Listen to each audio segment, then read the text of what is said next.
Hello दोस्तों, नमस्कार। Study topper में आप लोगों का हार्दिक स्वागत है।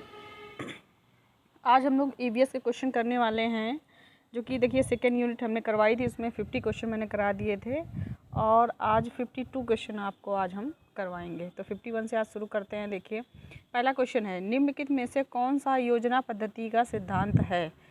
ए ऑप्शन है अनुभव का सिद्धांत, बी है उद्देश्य का सिद्धांत, सी है क्रियाशीलता का सिद्धांत और डी है ये सभी।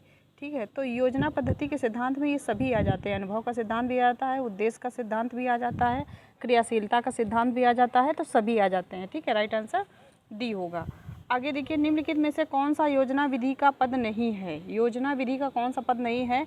तो ए है परिस्थिति उत्पन्न करना, बी है योजना का चुनाव करना, सी है योजना का निर्माण करना और डी है योजना का मूल्यांकन। तो योजना विधि का जो पद नहीं है वो है योजना का निर्माण करना। ये आपका योजना विधि का पद नहीं है। ठीक है, राइट आंसर सी है। अगला देखिए अगला क्वेश्चन है, वाद विवाद एक शैक्षणिक सामूहिक प्रक्रिया है जिसमें शिक्षक तथा विद्यार्थी सहयोगपूर्ण ढंग से किसी समस्या या प्रकरण पर बातचीत करते हैं। यह परिभाषा किसने दी है? ठीक है, तो ये परिभाषा आपकी है जेम्स ली की। किसकी है? जेम्स एम ली की। ठीक है, राइट आंसर ए है। अगला देखिए, सामाजीकृत अभिव्यक्ति पद्धति के द्वारा छात्रों में किसका विकास होता है? यानी सामाजीकृत अभिव्यक्ति पद्धति जो है उसके द्वारा छात्रों में किस चीज़ का विकास होता है? ए है प्रेरणा शक्ति का, बी है आत्मनिर्णय करने का और सी है आत्मविश्वास का और डी है सभी। तो सभी चीज़ें जनरेट होती हैं, प्रेरणा शक्ति भी जनरेट होती है, यानी बच्चा स्वयं निर्णय कर सकता है और आत्मविश्वास भी जनरेट होता है। तो राइट आंसर डी होगा। अगला देखिए, निम्नलिखित में से कौन सी पद्धति परंपरागत पद्धति कहलाती है? ए है प्रयोगशाला पद्धति, बी है पाठ्य पुस्तक पद्धति, सी है भाषण पद्धति और डी है ए बी और सी दोनों। तो इसमें राइट आंसर आपका डी है, बी और सी दोनों होंगे, यानी पाठ्य पुस्तक पद्धति और भाषण पद्धति जो है वो परंपरागत पद्धति कहलाती है। ठीक है, पहले प्रयोगशाला पद्धति नहीं होती थी। ठीक, अगला देखिए, निम्नलिखित में से कौन सी वाणिज्य शिक्षण की पद्धति नहीं है? तो ये है आपका, इसमें राइट आंसर डी है, निगमन व आगमन पद्धति जो है वो वाणिज्य शिक्षण की पद्धति नहीं है। अगला देखिए, वर्ष 1918 तक किस पद्धति का रूप स्पष्ट हुआ है? वर्ष 1918 में किस पद्धति का रूप स्पष्ट हुआ है?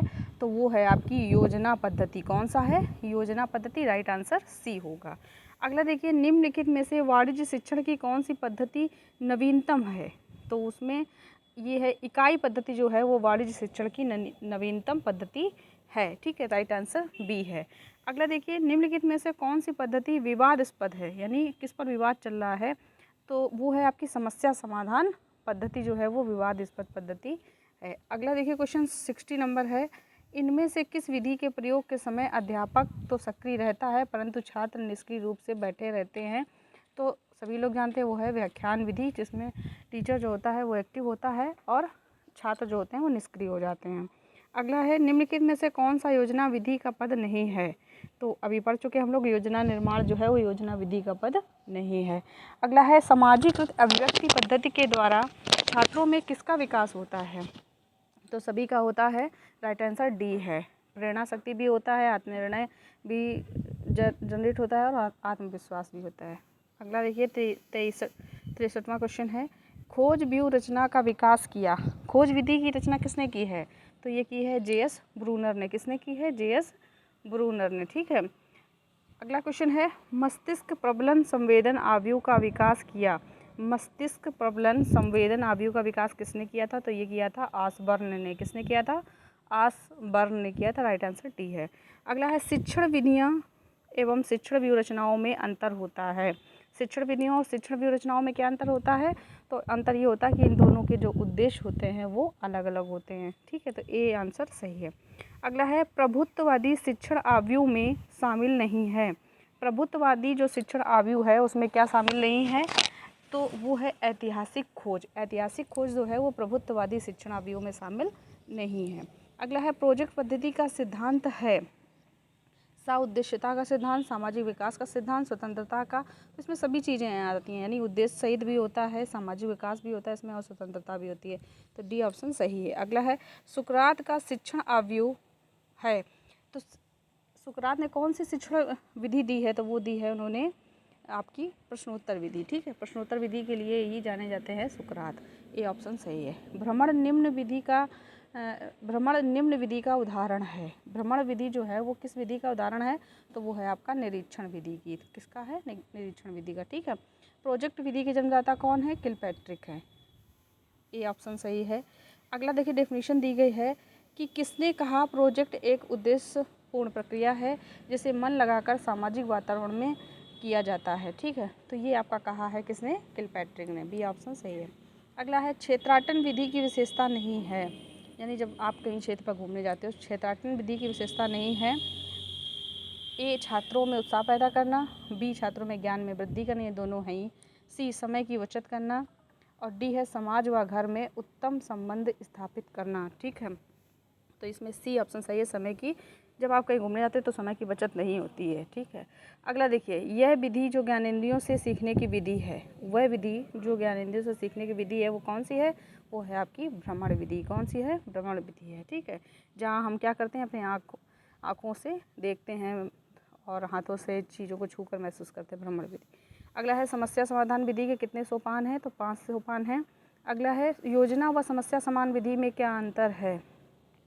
तो अंतर क्या है? निष्कर्षों की दृष्टि में दोनों में अंतर होता है, योजना विधि में और समस्या समाधान विधि में। दोनों के निष्कर्ष जो हैं वो अलग अलग होते हैं। अगला देखिए, 76वां क्वेश्चन है, योजना विधि के जनक किस देश के थे?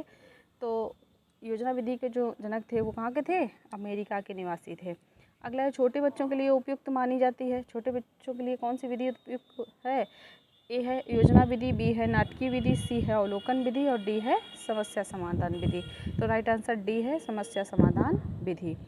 अगला क्वेश्चन है, वायुमंडल में ओजोन परत कहाँ विद्यमान होती है? तो ये होती है आपकी समताप मंडल में। कहाँ होती है? समताप मंडल में होती है। ए ऑप्शन सही है। अगला है, हरित प्रभाव का मुख्य कारण क्या है? हरित प्रभाव जो ग्रीन हाउस प्रभाव, इसका मुख्य कारण क्या है? तो ये है कार्बन डाइऑक्साइड। इसी के कारण जो है इसकी जब अधिकता हो जाती है तो ये हरित प्रभाव होता है। अगला है, ओजोन छिद्र का मुख्य कारण क्या है? ओजोन परत में छिद्र क्यों हो रहा है, इसका कारण क्या है? तो ये है क्लोरोफ्लोरोकार्बन्स, ठीक है। क्लोरोफ्लोरोकार्बन्स की वजह से ओजोन परत में छिद्र हो रहा है। अगला है, कौन सी गैस वायुमंडल में मिलने पर अम्लीय वर्षा का कारण बनती है? तो जब वायुमंडल में सल्फर डाइऑक्साइड एवं नाइट्रोजन डाइऑक्साइड बढ़ती है, ठीक है, तो क्या होता है कि अम्लीय वर्षा होती है। ये ऑप्शन सही है। अगला, वनों के विनाश को कहते हैं, क्या कहते हैं? तो इसको कहते हैं वनोन्मूलन। यानी वनों का जो उन्मूलन हो रहा है, यानी हटाए जा रहे हैं, ठीक है, वनोन्मूलन कहते हैं इसको, वनों के विनाश को। अगला है, वनों के पारिस्थितिक उपयोग क्या हैं? भूमि की सुरक्षा करना, वर्षा प्रदूषण, ये सभी हैं इसके पारिस्थितिक उपयोग। तो राइट आंसर डी होगा। अगला है, वनोन्मूलन का कारण क्या है? ईंधन के लिए लकड़ी का प्रयोग, वन उत्पाद का प्रयोग। तो दोनों चीज़ें ही हैं, लोग जलाने के लिए भी यूज़ कर रहे हैं और ये औषधियाँ वगैरह बनती हैं मेडिसिन, इनके लिए भी यूज़ कर रहे हैं। तो ये दोनों कारण हैं, सी ऑप्शन सही है। वनोन्मूलन का प्रभाव क्या है? तो ए है मृदा अपरदन में कमी, जलवायु का संतुलित होना, सी वन्य जीवों का विनाश और डी है भूमिगत जल स्तर का बढ़ना। तो इसमें जो यह वन्य जीव जो है ये जनरेशन पूरी ख़त्म हुई जा रही है, क्योंकि जब वन नहीं होंगे तो जीव कैसे होंगे, ठीक है, वन नहीं होंगे तो जीवन कैसे होगा। सी ऑप्शन सही है, वन्य जीवों का विनाश। अगर देखिए, वन संरक्षण का उपाय क्या है? सीधी सी बात है कि वृक्षारोपण करें और वनों का संरक्षण करें। तो राइट आंसर सी होगा, ए बी दोनों। 87 क्वेश्चन है, देखिए, वन संरक्षण द्वारा वन प्रबंधन के अंतर्गत विचार है। वन संरक्षण द्वारा वन प्रबंधन के अंतर्गत विचार है, किस चीज़ का है? तो ये है वन सर्वेक्षण का। किसका है? वन सर्वेक्षण का है, ठीक है, ये ऑप्शन सही है। अगला देखिए, वनों के संरक्षण हेतु कानून या एक्ट, कौन सा कानून बनाया गया या कब बनाया गया? तो ये बनाया गया था 1980 में, ठीक है। वनों के संरक्षण के हेतु कानून 1980 में बनाया गया। सी ऑप्शन सही है। ताजमहल को खतरा है, किससे है? तो ये है आपका SO2 से, SO2 से खतरा है किसको? ताजमहल को। अगला देखो, ग्रीन हाउस गैसें हैं, तो ये देखिए इसमें 4 ऑप्शन दिए गए हैं, तो इसमें राइट आंसर बी है। कौन है? CO2 है, ठीक है, और CFC है और CH4 है। तो राइट आंसर बी है आपका। अगला क्वेश्चन है, अम्ल वर्षा होती है, अम्ल वर्षा क्यों होती है? पाइनस के जंगलों में, ठीक है, बी है कारखाने वाले क्षेत्र में जहाँ SO2 की अधिकता होती है, सी घनी आबादी वाले क्षेत्रों में और डी फलों के बाग में। तो ये कहाँ होती है? राइट आंसर बी है, कारखाने वाले क्षेत्रों में जहाँ SO2 की अधिकता होती है, ठीक है, वहाँ पर अम्ल की वर्षा होती है। अगला देखिए, ग्रीन हाउस प्रभाव उत्पन्न करने वाली गैसें नहीं हैं। ग्रीन हाउस प्रभाव उत्पन्न करने वाली गैस नहीं है, तो इसमें राइट आंसर सी है, नाइट्रोजन गैस ऐसी है जो ग्रीन हाउस प्रभाव उत्पन्न नहीं करती है। अगला देखिए, हानिकारक पराबैंगनी किरणों से पृथ्वीवासियों की रक्षा करती है। कौन करती है? तो ओजोन परत करती है। कौन करती है? ओजोन। ये पराबैंगनी किरणों को पृथ्वी पर नहीं आने देती या रोकती है उसे, ठीक है। ओजोन परत में सबसे बड़ा छिद्र कहाँ पाया गया? तो ये पाया गया है अंटार्कटिका में। कहाँ पाया गया है? अंटार्कटिका में पाया गया। राइट आंसर बी है।